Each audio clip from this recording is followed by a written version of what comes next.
जय हिंद प्यारे बच्चों, आप सभी लोग कैसे हैं। हम उम्मीद करते हैं कि आप सभी लोग अच्छे होंगे, स्वस्थ होंगे और आप सभी लोग की तैयारी भी बहुत ही अच्छी तरीके से चल रही होगी। तो बच्चों, आज की इस क्लास में हम लोग पढ़ने वाले हैं क्लास 12 हिंदी के 50 VVI ऑब्जेक्टिव क्वेश्चन, जो कि आपके फाइनल एग्जाम 2025 के लिए काफ़ी ही महत्वपूर्ण है। तो आप लोग इस वीडियो में शुरू से लास्ट तक बने रहिए ताकि आपको सभी क्वेश्चन अच्छी तरीके से याद हो जाए। साथियों, अगर ये वीडियो पसंद आए तो वीडियो को लाइक और चैनल को सब्सक्राइब जरूर कीजिए और दोस्तों के पास भी शेयर कीजिए ताकि उनका भी तैयारी अच्छी तरीके से हो पाए। क्योंकि आप लोग को पता है कि लास्ट में आप लोगों को एक नंबर देता हूं, जिस नंबर पर आप लोगों को सिर्फ मैसेज करना है, जहां पे हम आप लोगों को बिल्कुल फ्री PDF देते हैं और एक भी पैसा नहीं लेते हैं। तो इसलिए दोस्तों के पास भी शेयर कीजिए ताकि उनका भी तैयारी अच्छी तरीके से हो पाए। जो मैं आपको पढ़ा रहा हूं उसको आप लोग अच्छे से एक बार पढ़ते चलिए, जिससे आपकी जो तैयारी है बहुत ही अच्छी तरीके से हो पाएगी और 400+ जो है आपको एग्जाम में लाना है। इसलिए आप लोग अच्छे से तैयारी करने के लिए तुरंत चैनल को सब्सक्राइब कर लीजिए, क्योंकि आप लोग को बहुत ही अच्छी तरीके से हम तैयारी कराएंगे, वो भी PDF के साथ कराएंगे, जिससे तैयारी आपकी बहुत ही अच्छी तरीके से होगी। तो चलिए क्लास को शुरू करते हैं बिना टाइम को वेस्ट किए और आज का पहला नंबर क्वेश्चन देखेंगे। आज का पहला नंबर क्वेश्चन है, जायसी रचित पद्मावत की भाषा क्या, बताइएगा। जायसी रचित पद्मावत की भाषा क्या मेरे दोस्तों, फटाफट कमेंट कीजिएगा कमेंट बॉक्स में। चलिए, जायसी रचित पद्मावत की भाषा क्या हो जाएगा, तो अवधि। जितने बच्चे का आंसर ऑप्शन ए आ रहा है बिल्कुल सही जवाब हो जाएगा सभी लोगों का। चलिए दूसरा नंबर क्वेश्चन पढ़ेंगे। दूसरा नंबर क्वेश्चन है कि इनमें से प्रेम के पीर के कवि कौन है, बताइएगा। इनमें से प्रेम के पीर के कवि कौन है मेरे दोस्तों, तो जायसी जी, मलिक मोहम्मद जायसी जो है प्रेम के पीर के कवि है। ऑप्शन ए यहाँ पे इस क्वेश्चन का बिल्कुल सही जवाब हो जाएगा। चलिए आगे बढ़ेंगे, तीसरा नंबर प्रश्न पढ़ेंगे। चित्ररेखा किस कवि की रचना है, बताइएगा। फटाफट कमेंट कीजिएगा आप सभी बच्चे कि चित्ररेखा किस कवि की रचना है, तो यह है मलिक मोहम्मद जायसी जी की। ऑप्शन ए यहाँ पे इस क्वेश्चन का सही जवाब हो जाएगा। चलिए आगे बढ़ेंगे, चौथा नंबर प्रश्न पढ़ेंगे कि पर्वत का विशेषण क्या है, बताइएगा। पर्वत का विशेषण क्या है, आप लोग के ग्रामर से भी इसमें क्वेश्चन लिए गए हैं, बहुत ही इंपॉर्टेंट क्वेश्चन लिए गए हैं आपके एग्जाम के लिए, तो बने रहिए इस क्लास में आप लोग। पर्वत का विशेषण क्या है मेरे दोस्तों, तो पर्वत का विशेषण क्या होता है, पर्वतीय हो जाएगा। ऑप्शन सी यहाँ पे इस क्वेश्चन का बिल्कुल सही जवाब हो जाएगा। आप लोग बने रहिए लास्ट तक ताकि आपको अच्छी तरीके से सभी क्वेश्चन याद हो जाए और PDF दे देंगे लास्ट में, तो आप लोग रिवीजन कर लीजिएगा और पता चलेगा आप लोग कि कहाँ आपको PDF मिलेगा। चलिए 5 नंबर क्वेश्चन पढ़िएगा। प्रथम शब्द का विशेषण क्या है, बताइएगा। प्रथम शब्द का विशेषण क्या होता है मेरे साथियों, तो प्राथमिक हो जाएगा। बिल्कुल सही जवाब हो जाएगा। ए जितने बच्चे का आ रहा है बिल्कुल सही जवाब है सभी लोग का। चलिए आगे बढ़ेंगे और छठा नंबर क्वेश्चन पढ़ेंगे। पुराण शब्द का विशेषण क्या, फटाफट कमेंट कीजिए तो पुराण शब्द का विशेषण क्या होगा जाए।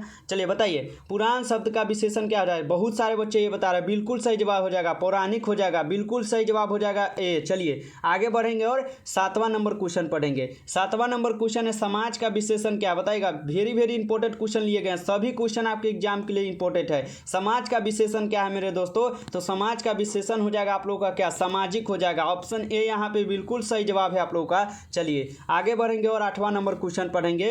8वां नंबर क्वेश्चन क्या है कि अवगुण शब्द में उपसर्ग है, बताइएगा। उपसर्ग है, बताइएगा। उपसर्ग क्या, तो उपसर्ग आप लोग को पता होगा कि जो है शब्द उससे आगे लगता है वह उपसर्ग कहलाता है और जो लास्ट में आता है उसे प्रत्यय बोलते हैं। तो आप लोग को बताना है क्या कि अवगुण शब्द में उपसर्ग बताना है, तो उपसर्ग में क्या है, उपसर्ग में उपसर्ग बताना है, बताइए। तो अवगुण शब्द में उपसर्ग क्या है, बहुत सारे बच्चे का क्या बता रहा है, अ आ रहा है। अ बिल्कुल सही जवाब है, अ जो है उपसर्ग हो जाएगा, बिल्कुल सही जवाब है। चलिए आगे बढ़ेंगे और 9वां नंबर क्वेश्चन पढ़ेंगे। 9वां नंबर क्वेश्चन है कि प्रतिनिधि शब्द में कौन उपसर्ग है, बताइएगा। उपसर्ग का ये क्वेश्चन है, बताइए। प्रतिनिधि शब्द में कौन सा उपसर्ग है, बताइएगा। प्रतिनिधि शब्द में कौन सा उपसर्ग हो जाएगा, तो बहुत सारे बच्चे ए बता रहे हैं, बिल्कुल सही जवाब है। ऑप्शन ए वाले बच्चे का बिल्कुल सही जवाब है। चलिए आगे बढ़ेंगे और 10वां नंबर क्वेश्चन पढ़ेंगे। जुर्माना शब्द में प्रत्यय है, प्रत्यय हम आपको बताएं कि लास्ट में लगता है। जुर्माना, ना क्या आ रहा है कि ना, जुर्माना। ना कहाँ पे है, तो देखिए तो ऑप्शन सी में है ना। जुर्माना जो है बिल्कुल सॉरी, ये ना नहीं होगा, जुर्माना। आना आ रहा है ना, लास्ट में आना आ रहा है, तो आना ऑप्शन बी में दिया गया, ऑप्शन बी हो जाएगा। चलिए आगे बढ़ेंगे और 11 नंबर क्वेश्चन पढ़ेंगे। संवाद में सबसे महत्वपूर्ण क्या है, तो आप लोग को पता होगा कि संवाद में सबसे महत्वपूर्ण जो है वह है आत्मीयता। बिल्कुल सही जवाब है ऑप्शन सी आप लोग का। चलिए आगे बढ़ेंगे और 12 नंबर क्वेश्चन पढ़ेंगे।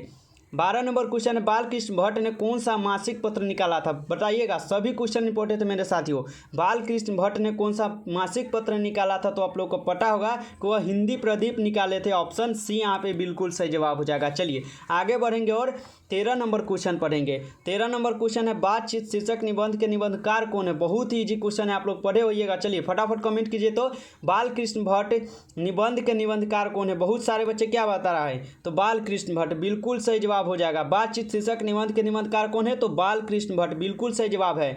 चलिए आगे बढ़े, हम लोग आगे बढ़ेंगे। चलिए 14 नंबर क्वेश्चन पढ़ेंगे। 14 नंबर क्वेश्चन क्या है? एडिसन के अनुसार असल बातचीत कितने लोगों के बीच हो सकती है? बताइए तो एडिसन के अनुसार असल बातचीत कितने लोगों के बीच हो सकती है? हम सब्जेक्टिव में भी आप लोगों को समझा चुके हैं कि एडिसन के अनुसार सिर्फ 2 लोगों के बीच ही असल बातचीत हो सकती है। तो यानी 14 का क्या हो जाएगा कि एडिसन के अनुसार असल बातचीत कितने लोगों के बीच हो सकती है? तो 2 लोगों के बीच। ऑप्शन ए यहाँ पे बिल्कुल सही जवाब हो जाएगा। यानी तीसरे की उपस्थिति में बातचीत के जो कला है वो बदल जाती है, इसलिए ऑप्शन ए यहाँ पे इस क्वेश्चन का सही जवाब हो जाएगा। चलिए आगे बढ़ेंगे और 15 नंबर क्वेश्चन पढ़ेंगे। 15 नंबर क्वेश्चन क्या? ध्यान से पढ़िएगा। नाटक के प्रारंभ में होने वाले मंगल पाठ को क्या कहा जाता है? वेरी वेरी इंपॉर्टेंट प्रश्न, सभी प्रश्न इंपॉर्टेंट है मेरे दोस्तों। नाटक के प्रारंभ में होने वाले मंगल पाठ को हम लोग क्या बोलते हैं? तो नांदी पाठ। ऑप्शन बी बिल्कुल सही जवाब है बच्चों का। चलिए आगे बढ़ेंगे और 16 नंबर क्वेश्चन पढ़ेंगे। 16 नंबर क्वेश्चन है, वजीरा सिंह किस कहानी का पात्र है? चलिए बताइएगा, वजीरा सिंह जो है किस कहानी के पात्र है मेरे दोस्तों? तो उसने कहा था मैं जो है वजीरा सिंह कहानी का पात्र है। ऑप्शन ए यहाँ पे इस क्वेश्चन का सही जवाब हो जाएगा। चलिए आगे बढ़ेंगे और हम लोग 17 नंबर क्वेश्चन पढ़ेंगे। 17 नंबर क्वेश्चन है, तेरी कुरमाई हो गई का किस कहानी से संबंध है? बताइए, तेरी कुरमाई हो गई यह किस कहानी से संबंध है? तो आप लोग को मैं बताया था कि उसने कहा था मैं आया है। ऑप्शन ए यहाँ पे इस क्वेश्चन का सही जवाब हो जाएगा। और कि ये कौन पूछता था? तो लान्हा सिंह पूछता था एक लड़की से कि तेरी कुरमाई हो गई, यही पूछता था बार बार उस लड़की से। चलिए आगे बढ़ेंगे और हम लोग 18 नंबर प्रश्न पढ़ेंगे। लान्हा सिंह किस पद पर था? बताइएगा, वेरी वेरी इंपॉर्टेंट क्वेश्चन, फटाफट बताइए तो कि लान्हा सिंह किस पद पर था। चलिए बताइए तो लान्हा सिंह किस पद पर था? तो लान्हा सिंह क्या बता रहे? सभी बच्चे बता रहे जमादार के पद पर। बिल्कुल सही जवाब है सभी बच्चों का, बिल्कुल सही जवाब है। चलिए आगे बढ़े हम लोग, चलिए आगे बढ़ेंगे। चलिए 19 नंबर प्रश्न पढ़िएगा। भारतीय सिपाहियों का किसके साथ संघर्ष हुआ था? सभी बच्चे का हम आंसर देखते चल रहे हैं कि आप लोग क्या दे रहे हैं आंसर, ठीक है? तो आप लोग ये मत समझिए कि हम नहीं देख रहे, सभी बच्चे का आंसर देख रहे हैं। और लास्ट में आप लोग बताइएगा कि 50 में से कितना सही किए हैं, आप लोग कितना स्कोर ला रहे हैं। चलिए बताइएगा, भारतीय सिपाहियों का किसके साथ संघर्ष हुआ था? तो आप लोग को कितने बार बताए हैं कि भारतीय सिपाहियों का संघर्ष हुआ था किसके? जर्मनी के साथ। बहुत सारे बच्चे ऑप्शन डी बता रहे हैं और सी भी बता रहे हैं, तो सी नहीं हो जाएगा, ऑप्शन डी हो जाएगा। चलिए आगे बढ़ेंगे और 20 नंबर क्वेश्चन पढ़ेंगे। अमृतसर में लान्हा सिंह के कौन थे? बहुत वीवीआई क्वेश्चन है, बताइएगा, और इंपॉर्टेंट क्वेश्चन है, एग्जाम में बार बार पूछा जाता है। अमृतसर में लान्हा सिंह के कौन थे? तो आप लोग को पता होगा कि अमृत सिंह में जो लान्हा सिंह के थे वह मामा थे। उनके मामा जो थे अमृत सिंह में क्या है, अमृतसर में लान्हा सिंह के कौन थे? तो मामा जी थे, उनके मामा जी थे अमृतसर में थे। चलिए आगे बढ़ेंगे और हम लोग 21 नंबर क्वेश्चन पढ़ेंगे। 21 नंबर क्वेश्चन देखिएगा, शिक्षा प्राप्ति के लिए अमेरिका कौन गए थे? बताइएगा, शिक्षा प्राप्ति के लिए अमेरिका कौन गए थे? तो आप लोग को मैं बताया था कि जयप्रकाश नारायण जी है शिक्षा प्राप्ति के लिए अमेरिका गए थे।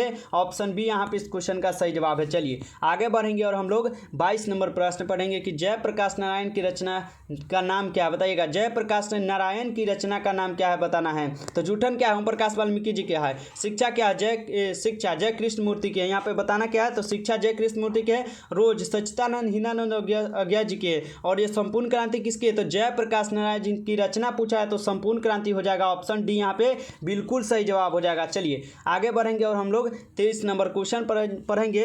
प्रजा सोशलिस्ट पार्टी का गठन कब हुआ था? वेरी वेरी इंपॉर्टेंट क्वेश्चन लिए मेरे साथियों, बने रहिए क्लास में ताकि आपको सभी क्वेश्चन अच्छी तरीके से याद हो जाए। आप लोग को एग्जाम में कम से कम 400 प्लस नंबर लाना है मेरे दोस्तों, तो इसलिए बने रहिए आप लोग इस चैनल के माध्यम से। प्रजा सोशलिस्ट पार्टी का गठन कब हुआ था मेरे दोस्तों? तो 1952 ईस्वी में। बिल्कुल सही जवाब है, ऑप्शन बी सही बच्चे का। चलिए आगे बढ़ेंगे, 24 नंबर प्रश्न पढ़ेंगे। जयप्रकाश नारायण को किसका दलाल कहा गया? बताइएगा, वेरी वेरी इंपॉर्टेंट क्वेश्चन लिए गए हैं। चलिए बताइएगा, जयप्रकाश नारायण को किसका दलाल कहा गया है? तो आप लोग को पता है कि जयप्रकाश नारायण जी को अमेरिका का दलाल कहा गया है। ऑप्शन डी यहाँ पे इस क्वेश्चन का बिल्कुल सही जवाब है सभी बच्चे का। चलिए आगे बढ़िए, तो 25 नंबर का जवाब बताइए। तो लेनिन की मृत्यु कब हुई? तो हम आप लोग को बता चुके हैं। चलिए बताइए तो लेनिन की मृत्यु जो है कब हुई थी? तो आप लोग को मैं क्या बताया कि 1924 में लेनिन की मृत्यु हुई थी। बिल्कुल सही जवाब बच्चे लोग बता रहे हैं। चलिए आगे बढ़ेंगे और 26 नंबर क्वेश्चन आ गया। 26 नंबर क्वेश्चन है कि दिनकर जी की पहली कविता किस पत्रिका में प्रकाशित हुई थी? चलिए बताइए, दिनकर जी की पहली कविता जो है किस पत्रिका में प्रकाशित हुई थी मेरे दोस्तों? तो छात्र सहोदर। बिल्कुल सही जवाब ऑप्शन ए हो जाएगा, छात्र सहोदर। चलिए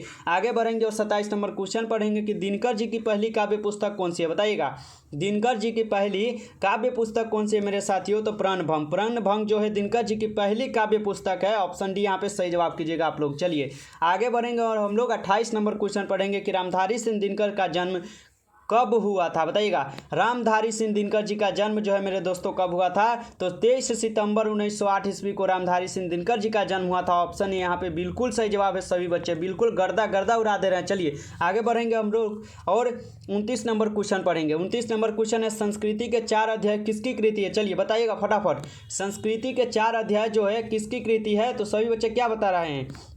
रामधारी सिंह दिनकर। बिल्कुल सही जवाब, रामधारी सिंह दिनकर जो है संस्कृति के 4 अध्ययन है। चलिए आगे बढ़ेंगे और 30 नंबर क्वेश्चन पढ़ेंगे। निम्न में से किस कहानी में ग्रेगिन का उल्लेख है? तो आप लोग को पता है कि ग्रेगिन क्या है? तो एक प्रकार की बीमारी है ग्रेगिन, और इनके ऑपरेशन जो है कौन आए थे? मालती के पति जो महेश्वर थे वह इनकी बीमारी का ऑपरेशन करके आए थे। तो निम्न में से किस कहानी में ग्रेगिन का उल्लेख है? तो आप लोग को पता होगा कि यह जो है रोज में बताया गया है ग्रेगिन के बारे में। चलिए ऑप्शन यह बिल्कुल सही जवाब है। चलिए आगे बढ़ेंगे, 31 नंबर प्रश्न पढ़ेंगे। अज्ञा की माँ का नाम क्या था? बताइएगा, अज्ञा की माँ का नाम क्या था मेरे साथियों? तो बेयंती देवी। ऑप्शन बी यहाँ पे सही जवाब हो जाएगा आप लोगों का। चलिए आगे बढ़िए, तो 32 नंबर का जवाब दीजिए। भगत सिंह की शहादत कब हुई थी? बताइएगा, भगत सिंह की शहादत कब हुई थी? हम बताए हैं बहुत सारे क्वेश्चन को आप लोग को पढ़ा चुके हैं। चलिए भगत सिंह की शहादत कब हुई थी मेरे दोस्तों? तो 23 मार्च 1931 ईस्वी को भगत सिंह की शहादत इनकी यानी उनकी मृत्यु हुई थी। ऑप्शन ए यहाँ पे सही जवाब हो जाएगा। चलिए आगे बढ़ेंगे और 33 नंबर प्रश्न आ गया है। 33 नंबर प्रश्न पढ़िए, तो बंदी जीवन किसकी कृति है? बताइए, बंदी जीवन जो है किसकी कृति है मेरे साथियों? तो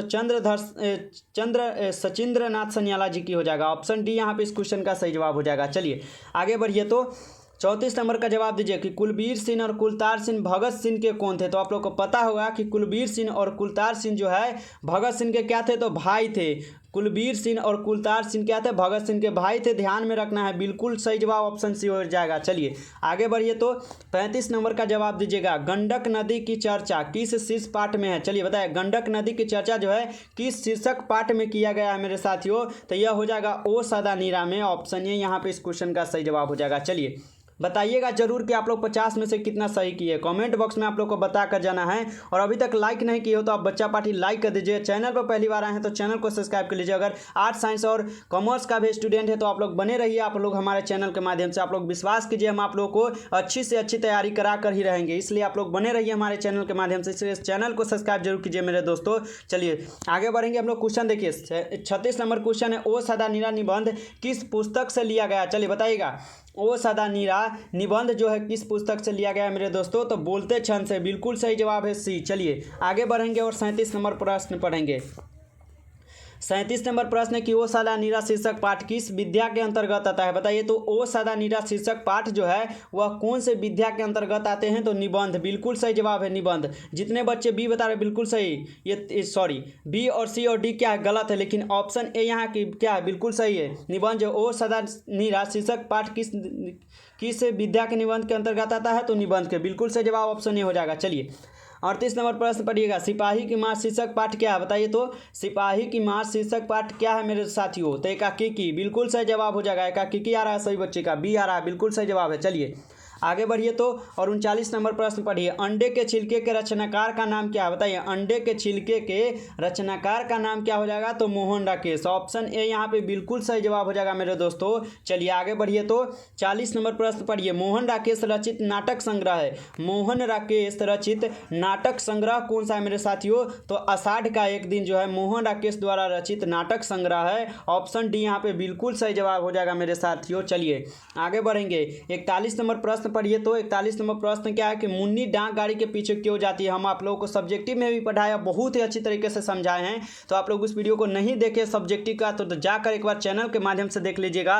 प्ले लिस्ट बना दिए हैं जहाँ पे हम बहुत ही अच्छी तरीके से समझाए हैं, बहुत ही अच्छी तरीके से, जिससे आपको एक बार में ही याद हो जाएगा। बिल्कुल जिस तरह आप सॉन्ग सुन के उसी तरह आपको याद हो जाएगा। जिस तरह आप सॉन्ग सुनकर याद कर लेते हैं गाने को, उसी प्रकार आप क्वेश्चन को भी याद कर लीजिएगा। ऐसे हम पढ़ा दिए हैं।